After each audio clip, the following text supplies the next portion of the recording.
मैं त्रिलोक दास बैरागी, गांव डिमर खेड़ा, जिला कटनी, मध्य प्रदेश का निवासी हूँ। मैंने दिनांक 27/6/2010 को नाम दान लिया था। जब मैंने नाम लिया था तब मुझे मालूम नहीं था कि नाम दान नहीं बल्कि अमृत ले रहा हूँ। मेरी बात आपको अतिशयोक्त लगेगी, लेकिन कसम मुझे गुरुदेव की चरणों की, इसमें मैंने जो भी अनुभव किया है या जो भी प्रमाण मेरे सामने मैंने कल्पना भी नहीं की थी, जो मुझे लाभ मिला है उसकी कहता मैंने कल्पना भी नहीं की थी मेरे साथ ऐसा चमत्कार होगा। नामदान लेने के 6 माह तक मैं गुरुजी की बताई हर विधि का पालन करता रहा। अचानक 6 माह के बाद मेरा 1 वर्ष का पुत्र बीमार हो गया, जिसका जन्म 5 पुत्रियों के बाद हुआ है। मैं अपने पुत्र का इलाज लगातार 1 माह तक MBBS डॉक्टरों से करवाता रहा, मगर 1 माह तक बालक ठीक नहीं हुआ। अचानक मेरा बालक एक दिन सुबह 9 बजे से आंखें बंद कर लिया, मतलब बेहोश हो गया। मैं उसे लेकर उमरिया पान भागा। वहाँ सभी डॉक्टरों ने इलाज करने से मना कर दिया। ये उमरिया पान कोई तहसील होगी। मैं उसे लेकर सिहोरा गया। सभी जगह MBBS डॉक्टर है, मगर पुत्र की हालत देखकर सभी ने इलाज करने से मना कर दिया। मानो वो बताना चाहते हैं कि तुम्हारा पुत्र की मृत्यु हो चुकी है। पुत्र की उम्र सिर्फ 1 वर्ष थी। हिम्मत बांधकर एक डॉक्टर ने कहा कि अगर इसे ऑक्सीजन मिल जाए तो शायद कुछ हो सकता है। मैंने तत्काल एक 4 व्हीलर किराए पर किया और जबलपुर के लिए भागा, जो कि मेरे गांव से लगभग 100 किलोमीटर दूर है। तो वहाँ गया। कहती वहाँ जाकर फिर डॉक्टर ने बताया, मैंने सुई भी लगा कर देख ली, इसका टसमस से भी नहीं हो रहा। सुई लगा कर देखी, कहने का तो ख़त्म हो चुका है। मैंने कहा भर्ती करो और भर्ती करके इलाज शुरू करो, बाकी सब परमात्मा पर छोड़ दो। डॉक्टर ने कहा अगर इसे 6 घंटे में होश आ गया तो शायद बच जाएगा, तो नहीं तो मुश्किल है। सुबह 9 बजे से रात्रि के 9 बजे यानी 12 घंटे हो गए थे, परंतु बालक होश में नहीं आया था। लड़के की माँ ने वह मैंने रोना शुरू कर दिया। फिर मुझे अचानक परमात्मा की उस ज्ञान गंगा और भक्ति सौदागर को संदेश में लिखे हुए चमत्कारों की याद आई। प्रभु से प्रार्थना की, रोने लगा, याद किया। तो उसी समय मेरा बच्चा डॉक्टर आया और उसने फिर एक इंजेक्शन लगाया। इंजेक्शन लगाते ही बालक रोने लग गया, जैसे खुद वो इंजेक्शन गुरुजी ने लगाया हो। पूरे हाल में खुशी की लहर दौड़ गई। डॉक्टर ने मेरे सिर पर हाथ रखकर कहा अब तुम्हारा बालक होश में आ गया है। ऐसे मर्ज वाले बालक बहुत कम होश में आते हैं। ओहो। मैं हॉस्पिटल में गुरुजी के चरणों की वंदना की और धन्यवाद देते हुए रो पड़ा। डॉक्टर ने कहा कि इसे लगातार 8 दिन इलाज की आवश्यकता है। 24 घंटे का 5,000 रुपये का खर्चा है। तो मैंने कहा डॉक्टर से कि हमें छुट्टी दे दो, ये डॉक्टरों के बस का बात नहीं है, परमात्मा ने मेरे बच्चे का जीवन दिया है। वो छुट्टी लेकर आ गया और मेरा बेटा कति स्वस्थ है। बोलो सतगुरुदेव।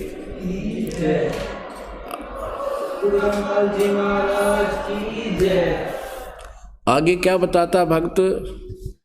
इन 6 माहों में जो भी प्रभु के चमत्कार मेरे साथ हुए हैं, मैंने कल्पना भी नहीं की थी इस टाइप का चमत्कार परमात्मा की कृपा से हो सकता है। मैं त्रिलोक दास बैरागी, ग्राम ढीमरखेड़ा, जिला कटनी, मध्य प्रदेश से हूँ। 27/6/2010 को मैंने नाम दान लिया था और मेरे पुत्र की अभिलाषा को लेते हुए 5 पुत्रियों को जन्म हुए। अंत में परमात्मा की कृपा से मेरे यहाँ एक पुत्र हुआ, लेकिन 1 वर्ष का होते ही उसका स्वास्थ्य ऐसा बिगड़ा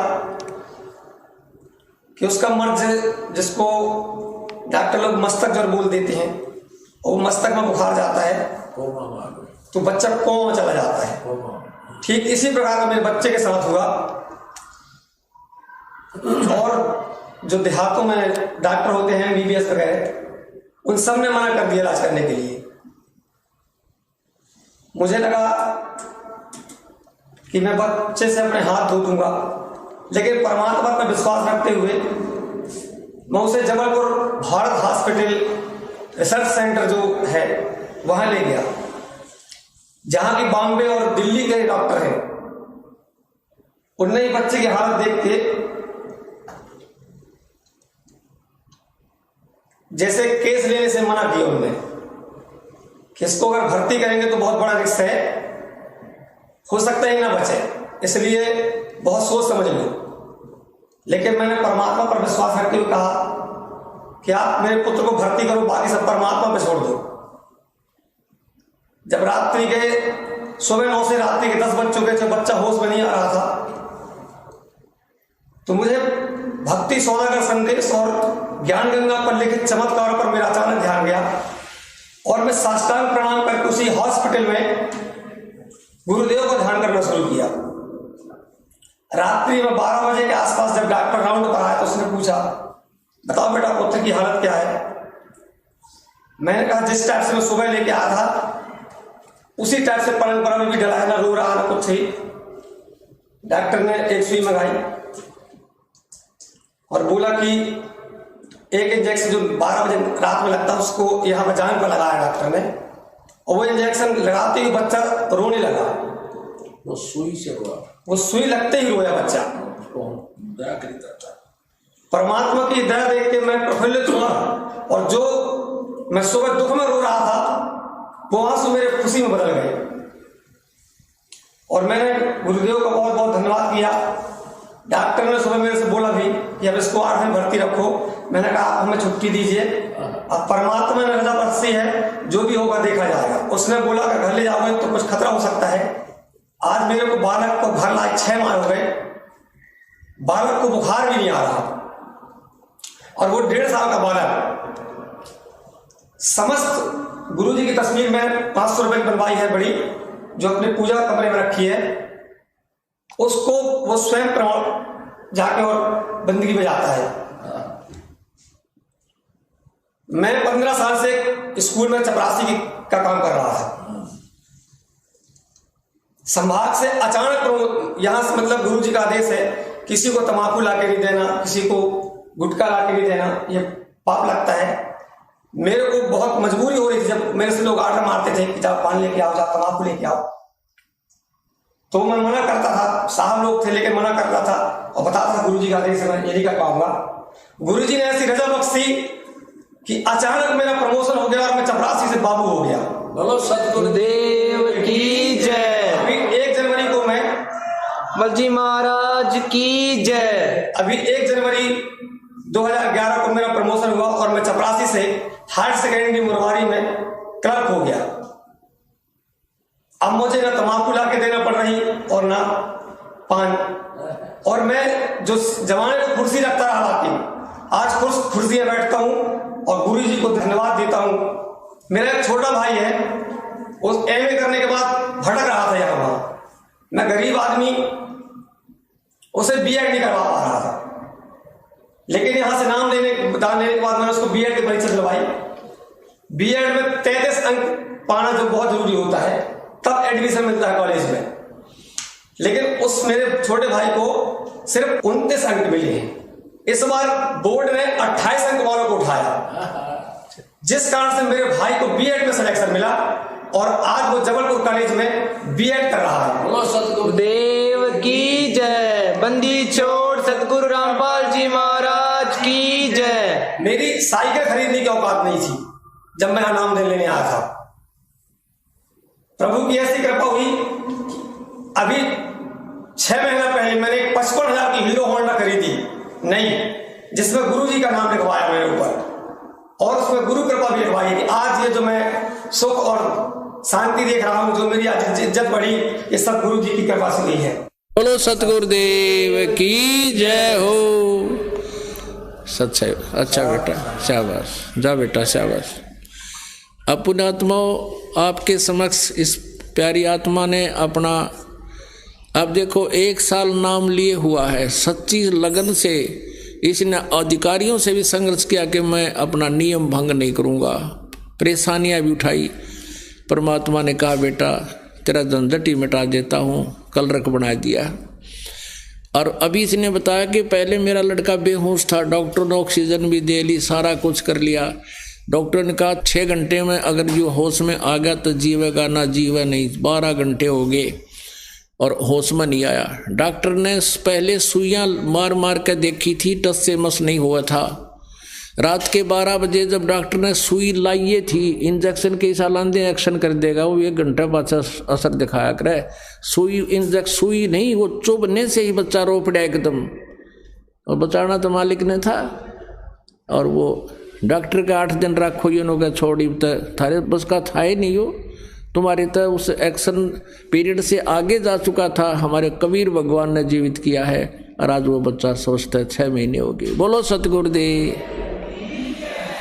समर्थ का शरणागहो रंग होरी हो, कदे न हो ए काज राम रंग होरी हो। सोचल छिदर मैं करूं अपने जन के काज, अरनक से पूजो मार दो मैं नरसिंह धर लूं साज। सतगुरु जो चावे सो कर ही, 14 कोट दूत जम डर ही, ऊत भूत जम त्रास निवारे, और चित्र गुपत के कागज पाड़े। बोलो सतगुरुदेव। इसके बच्चे की आयु नहीं थी, परमात्मा ने चित्रगुप्त के कागज पाड़ दिया, आगे उम्र बढ़ा दी। वो कबीर इज गॉड। बोलो सतगुरुदेव की जय हो। परमपिता परमात्मा पूर्ण ब्रह्म सर्व सृष्टि रचनहार, सभी आत्माओं के एकमात्र जनक, सबके हितैषी, ये वो परमेश्वर हैं जो बनारस में, काशी में, भारतवर्ष की पवित्र धरती पर, काशी शहर में बने एक लहर तारा नामक तालाब पर शिशु रूप धारण करके विराजमान हुए थे। और उस दिन नीरू नीमा नाम के एक जुलाहा दंपति परमात्मा को अपने घर उठा ले गए थे। वो निसंतान थे।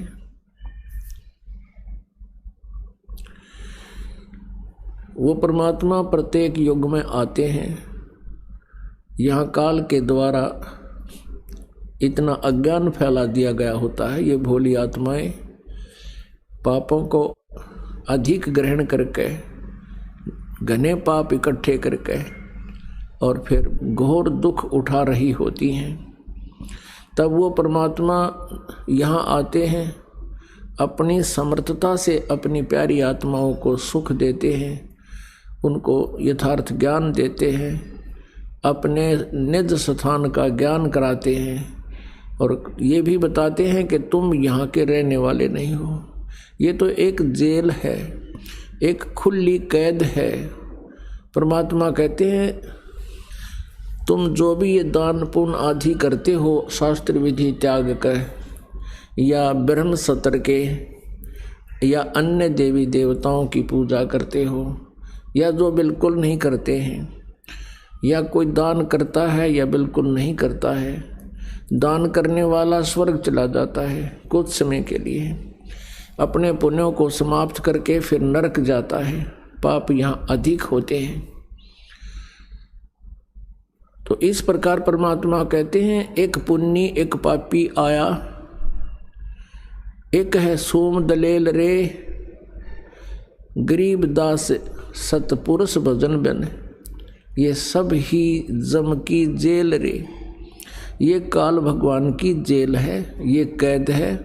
हमें यहाँ पर रोका हुआ है। इस रोकने के पीछे भी बहुत गहरा षड्यंत्र है, सुनियोजित षड्यंत्र है इस काल भगवान का। इस काल के षड्यंत्र को तोड़ने के लिए, इसका पर्दाफाश करने के लिए वो परमात्मा स्वयं चल कर आते हैं, अच्छी आत्मा को मिलते हैं, नेक आत्मा को मिलते हैं। उसी उपलक्ष्य में ये 5 दिवसीय समागम, सत्संग समागम हुआ। आज वो शुभ दिन है, आज वो पवित्र दिन है, ज्येष्ठ सुदी पूर्णमासी, जिस दिन परमात्मा सतलोक से गमन करके चल के और वहाँ बनारस में काशी शहर के लहर तारा तालाब पर कमल के फूल पर आकर विराजमान हुए थे। और वहाँ से फिर एक जुलाहा दंपति उनको अपने घर ले गए थे। उनके परमात्मा का जन्म किसी माँ से नहीं हुआ था। जुलाहे का कार्य करने से परमात्मा जुलाहा कहलाए।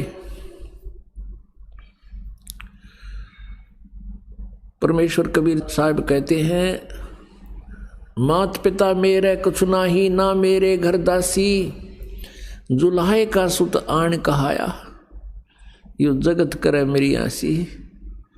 परमात्मा कहते हैं कि ये मुझे ना समझकर मजाक उड़ा रहे हैं, यो दानक दुल्हा क्या जाने भगवान के बारे में। और परमात्मा ने रह रह कर कहा है, हम ही अलख अल्लाह हैं, हम ही वो अलख अल्लाह हैं, कुतुब गोस और पीर, गरीब दास खालिक धनी, हमरा नाम कबीर। रामानंद जी से कहा परमात्मा ने, स्वामी सृष्टा में सारी सृष्टि का रचने हारा, ए स्वामी सृष्टा में सृष्टि मेरे तीर। दास गरीब जी बता रहे हैं, कबीर जी ने बोले, दास गरीब मैं अधर बसूं, ऊपर सतलोक में रहता हूं, तीसरे मुक्ति धाम में रहता हूं। अवगत सत कबीर, सुन रामानंद राम हम, और मैं 52 नरसिंह। परमात्मा ने कहा कि राम भी मैं ही हूं। तुम जिस राम को राम समझते हो वो तो राम है ही नहीं।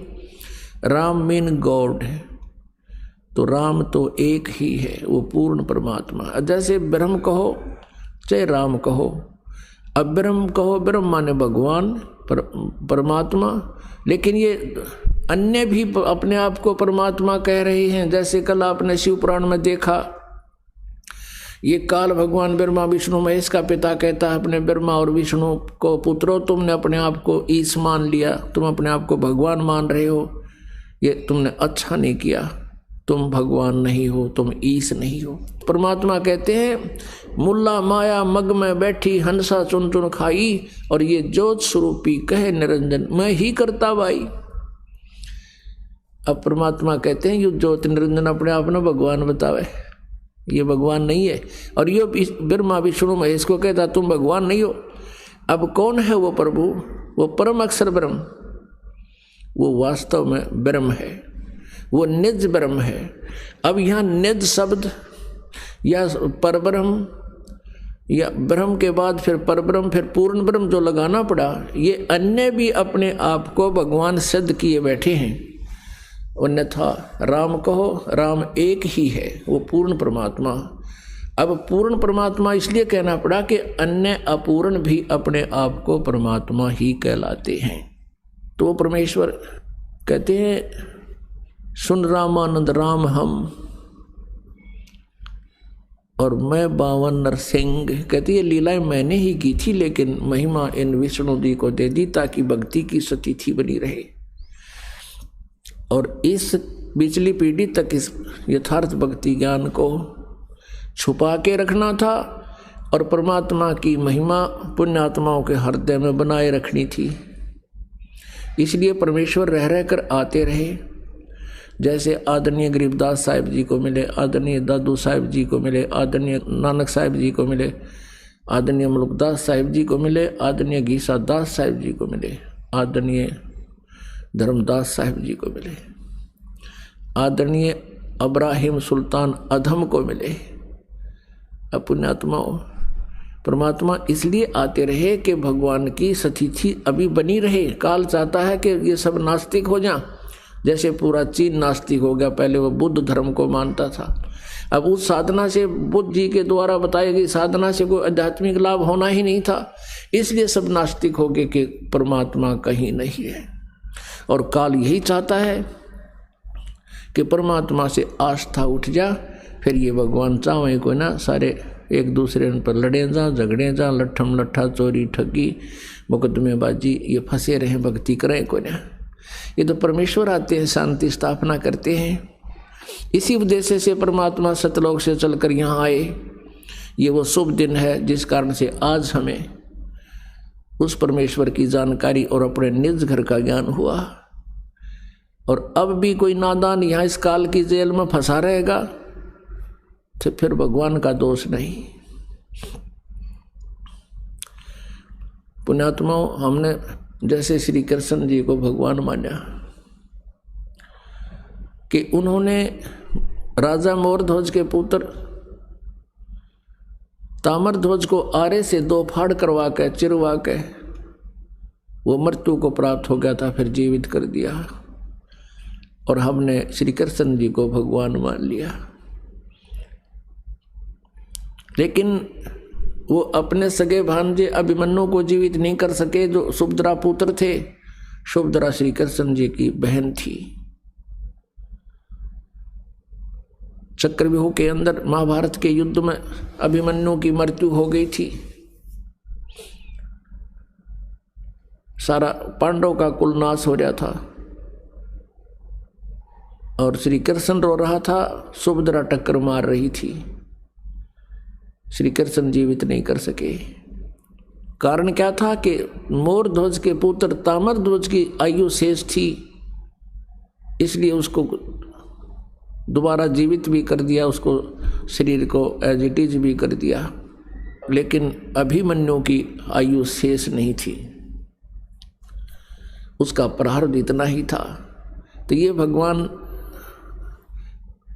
आयु में एक्सटेंशन नहीं कर सकते, आयु नहीं बढ़ा सकते। ना ब्रह्म बढ़ा सकता, ना ब्रह्मा विष्णु महेश बढ़ा सकते, पर ब्रह्म बढ़ा सकता केवल परम अक्षर ब्रह्म, पूर्ण ब्रह्म कबीर परमेश्वर अपने भगत की आयु भी बढ़ा सकता है। अब परमात्मा का ये 5 दिन का समागम पुण्यात्माओं ऐसे गया जैसे 2 घंटे की बात हो। और परमेश्वर की महिमा तो अभी आज शुरू करनी थी, जो और विस्तार से बतानी थी। ये 5 दिन में तो मालिक की महिमा का अंश ही बताया गया था और ये 5वां दिन आ गया। हमने 7 दिन भी सत्संग किए, ऐसे ही 2.5 घंटे सुबह, 2.5-3 घंटे शाम, और इतना आनंद आता तो भी परमात्मा की हम व्याख्या पूरी नहीं कर पाते। पूरा वर्ष गुजर जाता है, महीने में 2-2 बार 3-3 दिन के सत्संग होते हैं, तो परमात्मा की महिमा फिर भी शेष रह जाती, क्योंकि इसकी महिमा अनंत है। फिर भी कुछ आज प्रकाश और विशेष डालेंगे। परमेश्वर कबीर जी ने अब दोनों ही लीलाएं की। एक दिल्ली का बादशाह सिकंदर लोदी था, उसको असाध्य रोग हो गया था। उसने सभी जंतर मंत्र भी करा लिए थे, हिंदू और मुसलमान सभी पीर फकीरों से, गुरु और ब्राह्मणों से, धार्मिक अनुष्ठान जैसा भी जिसने जो कहा उसने खूब करा लिया। उसको कोई राहत उसके रोग में नहीं मिल रही थी। जलन का रोग था। जलन का रोग ऐसा होता है जैसे पैर जल जाए अग्नि से या चाय से या गर्म किसी भी वस्तु से, फिर उसको एक विशेष पीड़ा होती है। तो ऐसी जलन के रोग में पीड़ा होती है, लेकिन वो ऊपर से किसी पदार्थ से जला हुआ नजर नहीं आता, पूरे शरीर में ऐसी दाह लग जाती है। और सिकंदर लोधी बहुत क्रूर राजा था, हिंदुओं से मुसलमान बनाया करता था जबरदस्ती। राजा होकर के ये और भी बहुत दुष्कर्म कर डालते हैं। इसलिए परमात्मा कहते हैं तब से राज मदमानम जन्म तीसरे शुक्र स्वानम। राज्य का पद पाकर ये इंसान इतना फूल जाता है, कुछ भी ऊंच नीच नहीं देखता, भगवान से भय खत्म हो जाता है, सब यशमैन हो जाते हैं। फिर ये मनमानी करके और नरे पाप इकट्ठे कर लेता है, फिर उन पापों का भोग भी उसी को भोगना होता है। उसी पाप कर्म के आधार से जन्म जन्मांतर के पाप हमारे संचित होते हैं, उन्हीं में से कुछ पुण्य और पाप मिला के मानुष जीवन में प्रारब्ध बना दिया जाता है। अब सिकंदर लोधी जी ने सब जगह अपना इलाज करवाया। पहले तो सभी ने जंतर मंत्र बताए, फिर अंत में कह दिया कि राजन हमारे पास ऐसी औषधि है, आग लगा दे लकड़ी में और कितनी जोर से जल रही हो 1 सेकंड में बुझा देगी, ऐसा ही करके दिखा दिया। और ये औषधि आपके काम नहीं कर रही, बिल्कुल भी निष्क्रिय होगी है। तो परमात्मा कहते हैं कि जब जीव के पाप बढ़ जाते हैं, ये मेडिसिन भी रिएक्शन करना शुरू कर देती है। तो पुण्यात्माओं, प्रारब्ध पाप से जो कष्ट हुआ है उसका औषधि काम नहीं कर सकती, उसमें परमात्मा की रहम की आवश्यकता होती है। सभी ने ये बता दिया कि तेरा ये प्रारब्ध का कर्म है, तेरे भाग्य में लिख दिया गया है विधाता ने, इसका अंत तेरी मृत्यु के साथ ही होगा, इसका कोई विकल्प नहीं। एक दिल्ली का बादशाह, अब वो क्या ट्रीटमेंट नहीं करवा सकता, उसने ये कह दिया कि जो मेरा इलाज कर देगा उसको मुंह मांगा धन दूंगा। लेकिन सब विफल रहे। किसी ने बता दिया कि काशी में एक बहुत पहुंचे हुए महापुरुष हैं और कबीर नाम है उनका, यदि वो आप पर रहम कर दें तो आपका रोग दूर हो सकता है। और भी बहुत से प्रमाण बताए कि उसके ऐसे गड़बड़ थी वो ठीक हो गया, दिल्ली में भी एक ऐसा व्यक्ति था उसको ऐसे ठीक हो गया, फलाने गांव में ऐसे था उसको ऐसे आराम हो गया। तब राजा को कुछ आशा की किरण दिखाई दी। सभी अपने मंत्रियों से कहा कि तुम काशी में चलने का प्रबंध करो। उन्होंने पहले घुड़सवार भेज दिए 2-3, और काशी के राजा थे वीरदेव सिंह बघेल, वो दिल्ली के बादशाह के अंतर्गत थे, अधीन होते थे। ओवरऑल कंट्रोलर भारत का दिल्ली का शासक ही होता था, बाकी छोटे छोटे नरेश होते थे, जैसे वर्तमान में स्टेट बना रखी हैं और मुख्यमंत्री प्रधानमंत्री के अधीन है। उधर से एक शेख तकी नाम का मुसलमान पीर, जो मुसलमानों का हेड गुरु था, हेड पीर था, और वो राजा का भी गुरु था, और उस शेख तकी के कंट्रोल में पूरा मुसलमान समाज था। इसलिए उस शेख तकी को सिकंदर लोधी साथ रखता था और उसे परामर्श लेकर के कार्य करता था कि कहीं कोई ऐसा मैं धर्म विरुद्ध काम ना कर दूं जिससे जनता में रोष उत्पन्न हो जाए।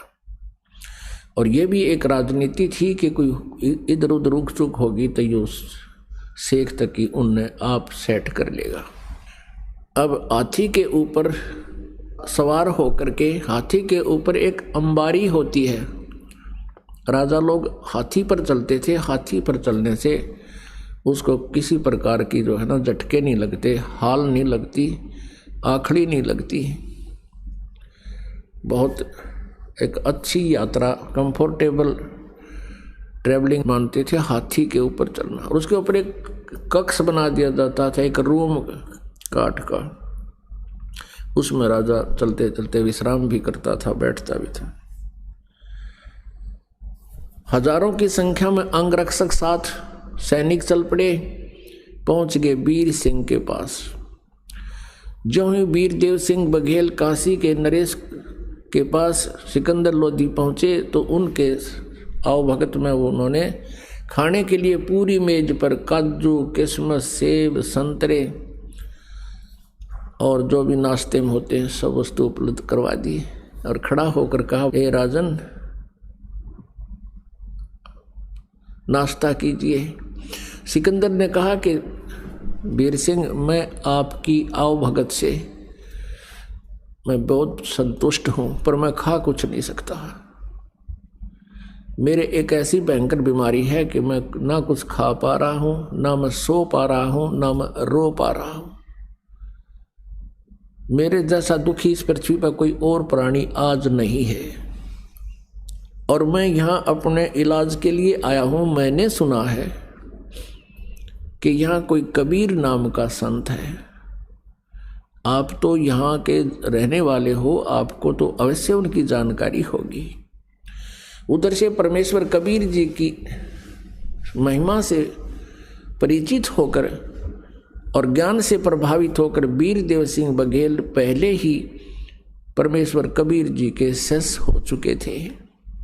और वो तो वहाँ हजारों ऐसे प्रमाणों को आंखों देख चुके थे और स्वयं के साथ भी घटना घटी उनको भी देख चुके थे कि ये खुद मालिक आए।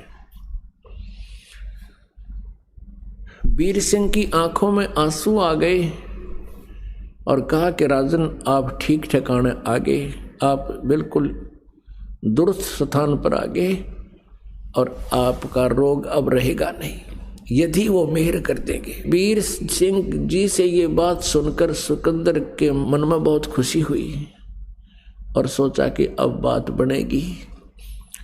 तो सिकंदर ने कहा कि वीर सिंह बुलाओ, शीघ्र बुलाओ उसको, मैं बहुत दुखी हूँ, कबीर को शीघ्र बुलाओ। अब दिल्ली के बादशाह का आदेश, एक नरेश उसको सीधे शब्दों में मना नहीं कर सकता। करबद्ध होकर कहा कि जो आज्ञा हजूर आपकी, एक मेरी अर्ज भी आपसे है। कहते हैं संत को बाई ऑर्डर नहीं बुलाना चाहिए, और मान लीजिए हम उनको बाई ऑर्डर बुला भी लेंगे और उन्होंने रहम नहीं बख्शा, उन्होंने कृपा नहीं की, अंदर से वो प्रसन्न नहीं हुए, क्योंकि वो दुख भी मान सकते हैं, तो फिर आना और ना आना बराबर रहेगा। और कहते हैं संत को बुलाना नहीं चाहिए, स्वयं चलकर उनके द्वार पर जावे, नतमस्तक होवे, तो प्रसन्न होगे तो राहत मिलेगी, खुश होकर आशीर्वाद देंगे तब राहत मिलती है। सिकंदर कहने लगा, बस ठीक है, आप मुझे अभी ले चलो। अमरता के ना करता, ना जिसके एक शब्द में पूरा हिंदुस्तान हला करता। फिर भी पुण्यात्मा ये विचार करो इस तत्व ज्ञान पर कि जो राजपाट चाहते हैं वो कितने सुखी हैं, और फिर भी उन्होंने परमात्मा के सहारे की फिर भी आवश्यकता पड़ती है। और हम पहले उस परमात्मा की आड़ में बैठ गए, हम पहले उस पावर हाउस से कनेक्शन ले चुके हैं जिनसे को फिर बाद में लेगा, चाहे राजा हो चाहे कोई हो, तो उनको उसी सत्र का फिर बाद में लाभ मिलेगा। अब वीर सिंह बघेल को पता था, जिसमें वो सिकंदर लोधी ने चलने को कहा, उस समय जो समय था वो कबीर जी के घर पे मिलने का नहीं था, शाम का समय था। वो परमात्मा कबीर जी अपने उस शिष्टाचार के आधार से गुरु स्वामी रामानंद जी के आश्रम में शाम को जाया करते थे, वहाँ बैठकर सब भक्तों और साधुओं के साथ आरती किया करते थे। वो समय वीरदेव सिंह बघेल को पता था कि कबीर जी आश्रम में मिलेंगे, तो सीधा आश्रम में लेकर गया। अब जो ही सिकंदर लोधी और वीरदेव सिंह बघेल रामानंद जी के मेन गेट पर पहुंचे, वहां द्वारपाल खड़े थे भक्त। अब वीरदेव सिंह को तो पता था कि हमारे आश्रम का क्या रूल है, क्या नियम है, और यदि वो आप बताते हो सिकंदर लोधी को तो उसको महसूस हो सकता था, क्योंकि राजा जो है सांप के साहस है, और उसके जड़ा सा भी कोई उसके विरुद्ध काम हो जाए, उसकी प्रकृति के विपरीत, वो तुरंत डंक मार सकता है। तो वीरदेव सिंह बघेल ने उस सेवादार से कहा कि भक्त सिकंदर लोधी दिल्ली के बादशाह आए हैं और हमने कबीर जी से मिलना है, क्या आए हैं भगवान? अब सेवक ने कहा कि उनके आने का वैसे तो समय हो रहा है, पर अभी तक वो पहुंचे नहीं हैं। तो वीरदेव सिंह ने कहा कि आप स्वामी रामानंद जी से प्रार्थना कीजिए, क्योंकि रामानंद जी मुसलमानों को एंट्री अलाउड नहीं करता था, नो एंट्री थी मुसलमानों की रामानंद जी के आश्रम में। और वीरदेव सिंह बघेल ने कहा कि आपको अंदर नहीं जाने देंगे, तो राजनीति भी साथ रहती है इन लोगों के, इसलिए उस सेवक से सीधा ही कह दिया कि अंदर से आदेश आप पे ले लेगा यूं। तो वीरदेव सिंह बघेल ने कहा कि स्वामी जी रामानंद जी से कहिए कि दिल्ली के बादशाह शहंशाह सिकंदर लोधी जी आए हैं और वो कबीर जी से मिलना चाहते हैं और आपका भी दर्शन करना चाहते हैं, और जब तक कबीर जी यहाँ आए तब तक आपके पास ये विराजमान होकर के टाइम पास करना, तो अपना समय इंतज़ार करेंगे, उनके आने तक आश्रम में बैठना चाहते हैं, आपकी आज्ञा लेकर आइए। आपकी क्या आज्ञा? अब सेवादार गया, ऐसे गेट के साथ में ही उनका बाहर आसन लगा हुआ था पेड़ों के नीचे। रामानंद जी का जो गेट से 50 फुट की दूरी पर मुश्किल से होगा, लेकिन था साइड में, सामने दिखाई नहीं दे रहा था। तो जैसा ही सेवक ने जाकर कहा कि हे स्वामी जी, ऐसे ऐसे दिल्ली के बादशाह सिकंदर लोधी आए हैं और आपके दर्शन करना चाहते हैं और कबीर जी से मिलना चाहते हैं, जब तक कबीर जी आओ तब तक आपके यहाँ आश्रम आपके पास बैठना चाहते हैं, आपकी जो आज्ञा हो। अब रामानंद जी ने कहा कि मैं इन मलेच्छों को, काफिरों को, मुसलमानों को अपने आश्रम में अलाउड नहीं करता, कह दो सिकंदर को बाहर इंतजार कर लेगा। अब ये बात सिकंदर ने भी सुन ली, क्योंकि साथ में बैठा था रामानंद जी।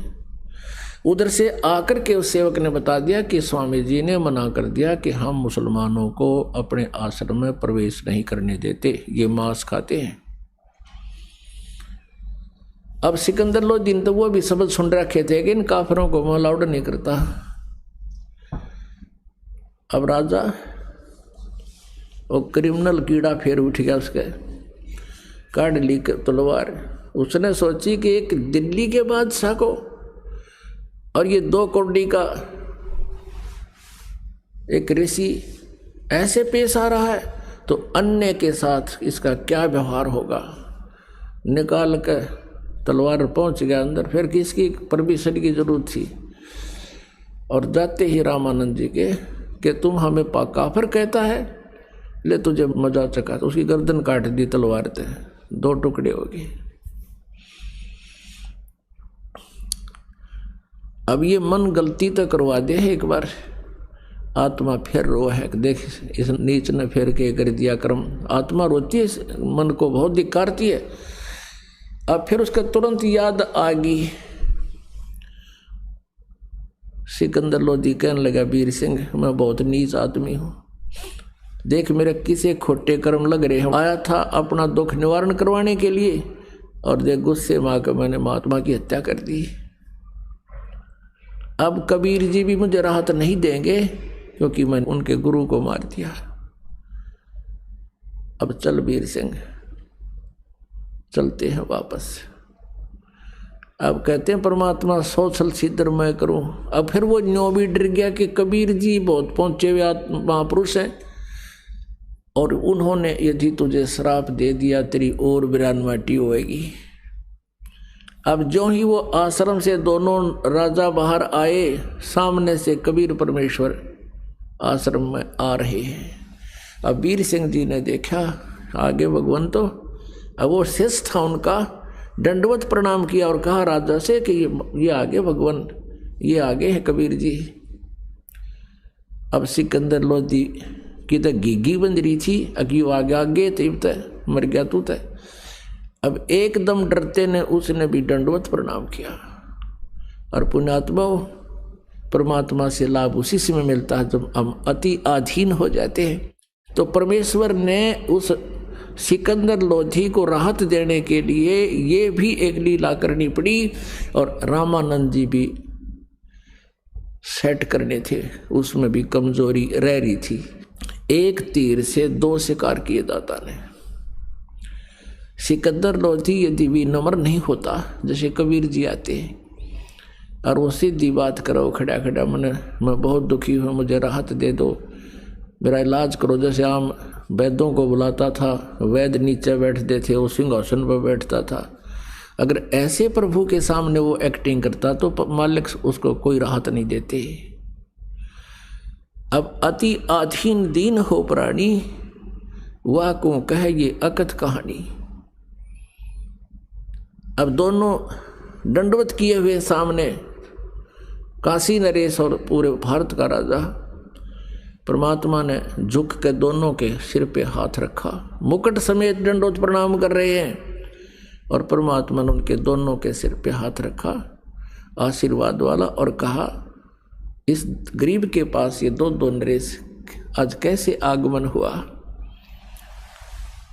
अब सिकंदर लोधी खड़ा होकर आंखों में पानी भर के ये कहने लगा कि हे प्रभु, जिस उद्देश्य से हम आए थे आपके दर्शनार्थ, वो तो आपके सप्रस मात्र से मेरा दुख दूर हो गया। परमेश्वर ने यूं ही कहा था हाथ रख के कि ये दिल्ली के बादशाह और काशी नरेश आज कैसे आगमन हो गया दास के पास, तो ऐसे हाथ रखते उसका रोग ऐसे छू मंत्र हो गया जैसे कदे बीमार नहीं था। एकदम राहत पूरे शरीर में, बिल्कुल खुशी की लहर दौड़ गई, और सिकंदर लोधी ने समझ लिया ये तो अल्लाह आए हैं। चरण पकड़ दिए और कहने लगे प्रभु मुझे माफ़ कर दो, मैं बहुत नीच आत्मा हूँ, मैं बहुत पापी प्राणी हूँ। अब परमात्मा के सामने यो मन भाग जाता है, संत पूर्ण हो तो मन बकवाद छोड़ देता है और आत्मा उभर आती है। आत्मा भी नम्र है, ये मन दुष्ट है, इन दोनों का संयोग है। काल ने इसका अपना एजेंट इसके साथ छोड़ रखा है कि ये इसको पूरा प्रताड़ित करना है, मेरे पाप करवाने हैं, और परमात्मा की भक्ति से फिर ये मन रहता तो साथ है लेकिन अनुकूल हो जाता है। अब परमेश्वर ने कहा क्या बात है कि भगवान आप जिस उद्देश्य से मैं आया था वो तो आपने मेरा आशीर्वाद से मैं ठीक कर दिया, मेरा कहीं ट्रीटमेंट नहीं होता, लेकिन मैंने एक जुल्म कर दिया और आप मुझसे नाराज हो जाओगे और वो रोग मुझे फिर लगेगा, मैं इसलिए डर रहा हूँ। परमेश्वर ने कहा क्या कारण है, उसने सारी कहानी बताई थी। कहा प्रभु हमने आपके इंतजार के लिए आश्रम में प्रवेश चाहा था, स्वामी जी ने हमें अभद्र तरीके से पेश आए और बहुत कटु वचन बोले, और मेरे अंदर ये राजपाट का नशा, ये मेरा दुश्मन मेरे साथ था, और भगवान मुझसे भारी गलती होगी, मैंने आपके गुरुदेव की हत्या कर दी। अब उसके मुंह की तरफ देख रहे थे सिकंदर लोधी कि अब ये गुस्सा हो जाएंगे और फिर मुझे श्राप देंगे। तो परमात्मा ने कहा कि सिकंदर कोई किसी को नहीं मारता। अब स्वामी जी की मृत्यु आप ही के हाथ से थी, ये संयोग था इनका, आज इनकी मृत्यु होनी थी और आपसे ही होनी थी, इसके प्रारब्ध में थी। और आजा कोई बात ना, एक काम करना, अब ऐसे मत जाना, इसका अंतिम संस्कार करवा के जाना, नहीं तो आपको जनता बहुत भला बुरा कहेगी। अब जब परमात्मा ने कति सिकन भी नहीं करी, कोई गाली नहीं दी, कोई क्रोध नहीं किया, सिकंदर लोधी जान गया कि तो परमात्मा ही हो सकते हैं। ना इतनी देर में तो बाग बुबला हो जा और ना 20 गालियां दे क्या क्या श्राप दे दे। लेकिन कबीर परमात्मा वो सुख सागर है जो दुख नहीं दे सकते, क्योंकि उसको मालूम है सभी आत्मा मेरी है, किसने श्राप दूं और किसने ना दूं। अब जो ही अंदर गए तो देखा कि स्वामी रामानंद जी के 2 टुकड़े हुए पड़े हैं और गर्दन धड़ से अलग पड़ी है। सभी उपस्थित आश्रम के भक्त कहने लगे कबीर जी को कि भगवान के आज सिकंदर लोधी ने अपने गुरुदेव की हत्या कर दी। सिकंदर थोड़ा पीछे रह गया था, परमात्मा शीघ्र अंदर आ गए थे। परमात्मा कहने लगे अरे आपको इतना भी ज्ञान नहीं, संत कभी मरते हैं, कहते देही को सतगुरु कहिए सब धुंधर ज्ञान, और 4 दाग आवे नहीं उसको सतगुरु जाने। ये देही सतगुरु नहीं, इसके अंदर जो आत्मा है उसमें जितनी भक्ति कर ली वो आत्मा 4 दाग में नहीं आती। उनको ज्ञान आधार से संतुष्ट किया। इतने में सिकंदर लोधी फिर आ गया। वह सारे फेर सुकड़ गए। यो फिर आ गया भाई कसाई, ये तो फिर गड़बड़ करेगा। अब सिकंदर लोधी वहां खड़े हुए देख रहे हैं। परमेश्वर कबीर जी ने दंडवत प्रणाम किया अपने गुरुदेव के चरणों की तरफ, जहां पर धड़ पड़ा था और गर्दन थोड़ी दूर पड़ी थी, और फिर उठ करके उनके चरणों को स्पर्श किया कि हे गुरुदेव, आरती का समय हो गया, उठियो गुरुदेव, भगत समाज आपका इंतजार कर रहा है। इतना ही कहा था कि उसी समय वो गर्दन उठ के, वो शीश उठ के और उसकी धड़के ऊपर चिपक गया, और रामानंद जी एकदम बैठे हो गए। और सामने क्या देखा, फिर सिकंदर लोधी खड़ा देखा तो फिर कड़वी कड़वी आंख करी। तो परमात्मा कहने लगे, हे भगवान, हे परमात्मा, हे गुरुदेव, ये आपके बच्चे खड़े हैं। फिर वो थोड़ा सा माइंड ध्यान इधर हो गया, और फिर क्या देखा उसने, रामानंद जी ने, कि उसके शरीर से आधे हिस्से से तो खून बह रहा था, रक्त, और आधे से दूध निकला हुआ पड़ा हुआ था जमीन पर। अब रामानंद जी आश्चर्यचकित रह गए कि अभी दूध कैसे आ गया मेरे शरीर में, खून तो चलो रक्त की तो मान लें बात। तब कबीर जी से पूछा कि हे भगवान, ये मेरे शरीर से आधा रक्त और आधा ये दूध कैसे निकला? अब कबीर साहब कहने लगे, आप तो जानी जान हो, मुझे तो महिमा दे रहे हो, आपको सब पता है, जैसे गुरु जी से जो व्यवहार किया जाता है, और जानी जान तो आप पे थे। हुए कहने लगे, पर भगवान, आप जी ने मुझ दास को उपदेश देने के बाद छुआछूत हिंदू समाज की तो बंद कर दी थी। आप सभी हिंदुओं को, चाहे वो किसी जाति का है, सबको नाम देते हो, सबसे प्यार करते हो, लेकिन अभी आप मुसलमानों से नफरत करते हो। हे प्रभु, भगवान के दरबार में कोई जाति मजहब नहीं है, कोई मजहब या जाति बुरा नहीं, इंसान बुरे हो सकते हैं, उनको हम ठीक करने के लिए आए हैं, उनकी बुराई छुड़वाएंगे। आप अभी तक मुसलमानों से नफरत करते हो, आप मुक्ति प्राप्त नहीं कर सकोगे। रामानंद जी के हृदय में यो एकदम ऐसा कुठार घात हुआ, इतना एकदम जख्म हो गया इस बात का कि मैंने तो जीवन ही मोक्ष के लिए लगा रखा है और मेरा मोक्ष नहीं होगा, मैं मुसलमानों से नफरत करता हूँ। उसी समय खड़े हो गए और खड़ा होकर सिकंदर लोधी को सीने से लगा लिया रामानंद ब्राह्मण ने, और कहा, बेटा, मैं तो घना नीच आदमी हूँ, पहले भी मैं एक ब्राह्मण के अतिरिक्त किसी को मैं अच्छा नहीं मानता था, और अभी भी मेरे अंदर ये दोष था कि मुसलमानों से नफरत करता था।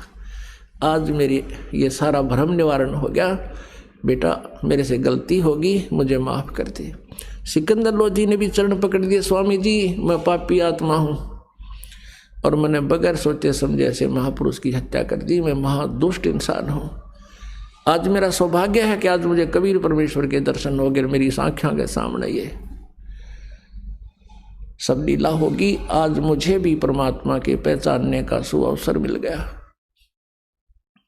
उस दिन के बाद रामानंद जी किसी भी मजहब, धर्म या किसी भी व्यक्ति से कोई नफरत नहीं करने लगा। और परमेश्वर ने बताया कि स्वामी जी, आज आपकी आयु फाइनल थी, आज के बाद आपकी आयु नहीं थी, और अब ये आयु परमात्मा की दी हुई आपको मिली है। रामानंद जी कहते हैं, परमात्मा तो मेरे सामने खड़ा है, हे भगवान, मेरा ना जाने कौन से जन्म का पुण्य उदय हुआ जो आप मुझे मिल गए। मैं तो इतना नीच था, अब भी मैं अपने आप को सुपीरियर मान रहा था कि मैं तो बहुत नेक हो लिया, अब आपने दिखा दिया कि मैं कितना नीच था। अब पुण्यात्माओं, परमात्मा ने 1 घंटे तक वहाँ सत्संग सुनाया हिंदू और मुसलमान एकता के ऊपर, कि तुम एक पिता की संतान हो। इस काल ने आपस में इसलिए हमें 2 बना 4 बना रखा है, 20 बना रखा है, कि तुम आपस में लड़ते मरते रहो, कोई चैन से ना रह सके। और सभी एक परमात्मा की संतान हो, वही कुल का मालिक है। अब सिकंदर लोधी ने सोचा कि इस महापुरुष को, कबीर जी को दिल्ली ले चलता हूँ और वहाँ हिंदू और मुसलमानों का आपस में बहुत ज़्यादा मनमुटाव है और इस महापुरुष के उपदेश से वो ठीक हो जाएंगे, एक कम एक हो जाएंगे, मेरा आधा सिर दर्द खत्म हो जाएगा, क्योंकि राजा को तो अपने राज्य की चिंता होती है। तो प्रार्थना की कि प्रभु आप दिल्ली चलिए मेरे साथ और वहाँ भी उपदेश दीजिए, वहाँ बहुत बुरा हाल हो रहा, आपस में हिंदू और मुसलमानों के झगड़े होते हैं। परमेश्वर ने कहा भी हम ऐसे किसी के साथ नहीं चला करते, जो हमारा शागिर्द हो जाता है, शेष हो जाता है तो हम चलते हैं, अन्यथा हम किसी से बात नहीं करते हुए, हम उनके साथ नहीं जाते हैं। सिकंदर लोधी ने कहा भगवान आपका दिया जीवन है, मैं आपका शिष्य बनना चाहता हूँ। परमेश्वर ने कहा कि मांस नहीं खावेगा और तेरे पूरे प्रदेश में, तेरे राज्य में कोई जीव हिंसा नहीं होनी चाहिए, और प्रतिबंध लगा दे कोई मांस नहीं खाएगा, जीव हिंसा नहीं करेगा, कोई शिकार नहीं करेगा। अब सिकंदर लोधी ने कहा प्रभु आपका दास तो हाजिर है, जो कहोगे वो करूँगा, लेकिन ये प्रतिबंध मेरा चलेगा नहीं, मैं लगा अवश्य दूंगा, मेरी कोई नहीं मानेगा और मेरे राज्य में भी उथल पुथल हो जाएगी, क्योंकि ये मुसलमान लोग इतने भ्रमित हो चुके हैं, ये मांस को एक जो भोग लगाते हैं उसको प्रसाद रूप में लेते हैं, और जो आप कहो वैसे आज्ञा होगी। परमात्मा बोले पर तू एक काम करिए, तू नहीं खाएगा। बोला जी मैं नहीं खाऊंगा मांस, आज के बाद टच भी नहीं करूंगा, और जो साधना आप बताओगे मैं वैसे ही करूंगा, और मरता क्या नहीं करता। तो परमात्मा कहा ठीक है मैं चल लूंगा तेरे साथ। उधर से सिकंदर लोधी का जो गुरु था शेख तकी, वो रेस्ट हाउस में ही रह गया था, और सिकंदर लोधी के साथ वो रामानंद जी के आश्रम में इसलिए नहीं गया था कि मैं इन हिंदू काफरों के मंदिरों में नहीं जाता, इनके आश्रमों में मैं नहीं जाता, क्योंकि मैं श्रेष्ठ हूँ। और यह श्रेष्ठ वाली बीमारी जीव न मारे, यह श्रेष्ठ तो एक ही है, उत्तम पुरुष है तू अन्य, वो श्रेष्ठ तो वो परमात्मा ही है, बाकी अपने आप में श्रेष्ठ क्या है, वो उसकी भूल निरी है, वो बहुत भूल में है, गलती में। अब शेख तकी रेस्ट हाउस में रह गया था काशी में, फिर वापस आ गए सारे, सिकंदर लोधी भी, वीर सिंह और साथ में कबीर परमेश्वर, आगे बैठा वो दूसरा पीर। तो सिकंदर लोधी ने अपने धार्मिक पीर पहले वाले गुरु से कहा कि शेख तकी आज मेरी खुशी का ठिकाना नहीं, मेरा रोग दूर हो गया, ये अल्लाह आए हैं, ये खुद परमात्मा उतरे हैं। अब कहते हैं ना एक वजीर और फकीर और ये पीर, ये दो इकट्ठे हुए ना लड़े ना। अब शेख तकी के तो आग सी लगी अंदर ही अंदर के अब ये सिकंदर लोधी इस दूसरे पीर को, दूसरे गुरु को महत्व देगा और तेरी महिमा कम होगी, तेरी रोजी रोटी कम होगी। राग द्वेष ईर्षा मान बढ़ाई, कहते हैं राज तजना सहज है, सहज त्रिया का ने, और मान बढ़ाई ईर्षा दुर्लभ तजना ये। और सिकंदर लोधी ने कहा कि पीर जी मेरा जलन का रोग खत्म हो गया, इन्होंने आशीर्वाद ही दिया था। और एक और चमत्कार दिखाऊं कि मैंने ऐसे ऐसे स्वामी रामानंद जी ने मेरे बारे में उटपटांग बातें कही थी, मुसलमानों को गलत बताया था, मैंने उसकी गर्दन काट दी और इस अल्लाह ने, इस खुदा ने मेरे सामने जीवित कर दिया। ये खुद अल्लाह है। अब इस बात से उसका तेल जैसे छींटे लगे, जैसे उबलते तेल पर पानी डाल दे, एकदम रोड़ी खा गया।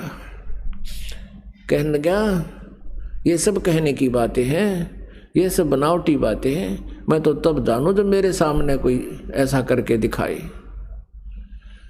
अब सिकंदर लोधी ने सोचा भाई अब ना मानो तो ना मानो, पर मेरी गिल्त जो बीत गई, मेरे साथ जो कहानी घटना घट गई, इसने मैं कैसे भूल सकूं। अगले दिन चल पड़े, दिल्ली के लिए प्रस्थान कर दिया और परमात्मा को, कबीर जी को सिकंदर लोधी राजा ने अपने ही हाथी पर, अपनी ही अंबारी में आदर सत्कार से बैठा लिया। अब रास्ते में 2-3 दिन लगने थे काशी से दिल्ली तक। रास्ते में एक जगह पड़ाव किया, दरिया को देख करके उसके साथ रात बिताने के लिए वहाँ अपना लगा दिया पड़ाव, टेंट लगा दिए, अलग अलग विश्राम करने लगे। अब सुबह सुबह शेख तकी के पास सिकंदर लोधी गया प्रणाम करने के लिए प्रतिदिन की तरह, और कहा जाके सलाम वालेकुम पीर जी। पीर जी का तो टेढ़ा मुँह हो रहा, नो कह मुझे क्या ज़रूरत है, तुझे मिल तो गया सलाम करने वाला, क्या ज़रूरत है मेरी। और ठीक है, मैं अब जाके सारे मुसलमानों को बता दूंगा कि राजा तो काफिर हो गया, हिंदू को गुरु बना लिया। अब सिकंदर लोधी के पांव तले की धरती खिसकी कि जाते काम करेगा, और मानना ना, सुनता नहीं कति। सिकंदर लोधी ने कहा, पीर जी ऐसी क्या गलती होगी कि तुझे तो भगवान मिल गया, अल्लाह मिल गया, अल्लाह आकार में आने लग गया है, हमारे मुसलमान धर्म के विरुद्ध तू बातें कर रहा है। और केवल हमारे हजरत मोहम्मद जी ने ही एक गाय को जीवित किया था, एक बकरे को जीवित किया था। कहते तू इसको अल्लाह मानता है, मैं नहीं मानता, और मुसलमान समाज को कह दूंगा यह सारी कहानी, फिर तू जाने वो जाने। अब सिकंदर को पता था ये नाश करेगा जाते ही। सिकंदर लोधी वापस आ गए टेंट में जहाँ कबीर जी विराजमान थे। सिकंदर लोधी के चेहरे की उदासी देखकर भगवान ने पूछा कि राजन, कोई राजकाज की बुरी खबर सुन ली क्या, आप मायूस कैसे हैं। तो सिकंदर लोधी ने कहा, प्रभु क्या बताऊं, अब मेरे दुख ने मैं जान सकता हूँ, मेरे साथ बीती हुई घटनाओं से मैं परिचित हूँ, ये पीर जी नहीं जानता। ये मेरा धार्मिक गुरु जो है, ये मेरा पहलड़ा खसम, अब यो मन इतना दुखी कर रहा है परमात्मा, कल से मुझे चैन नहीं है इसकी। वहाँ से भी मैंने देखी थी इसकी जो गतिविधि, और अब तो ये बहुत टेढ़ा मुँह कर रहा है, जाते ही सब मुसलमानों को कह देगा तो मेरा राज्य नहीं रहेगा। परमेश्वर ने पूछा क्या चाहता है ये। शेख तकी ने कहा था कि मेरे सामने जीवित करके दिखावे, जब जानू मैं नहीं मानता, मैं साथ थोड़ा ही था। तो कबीर जी ने कहा कि उसको कह दो कोई मुर्दा ले आवे, चाहे कोई पशु ले आ, पक्षी ले आ, कोई मनुष्य ले आ, और अब जिंदा कर देता हूँ, कह दे उसको ले आ मुर्दा। सिकंदर लोधी गया शेख तकी के पास और कहा, पीर जी आप कोई मुर्दा ले आओ। और कबीर जी कहते हैं अभी जीवित कर दूंगा। तो वो कहता मैं कहाँ से लाऊं, कभी समय आएगा जब देखूंगा। अब परमात्मा को पता था कि राजा का टेंशन बना दी इसने, और ये दिल्ली तक पहुंचाएंगे इतने तो हार्ट अटैक हो जाए मनमाने सिकंदर का।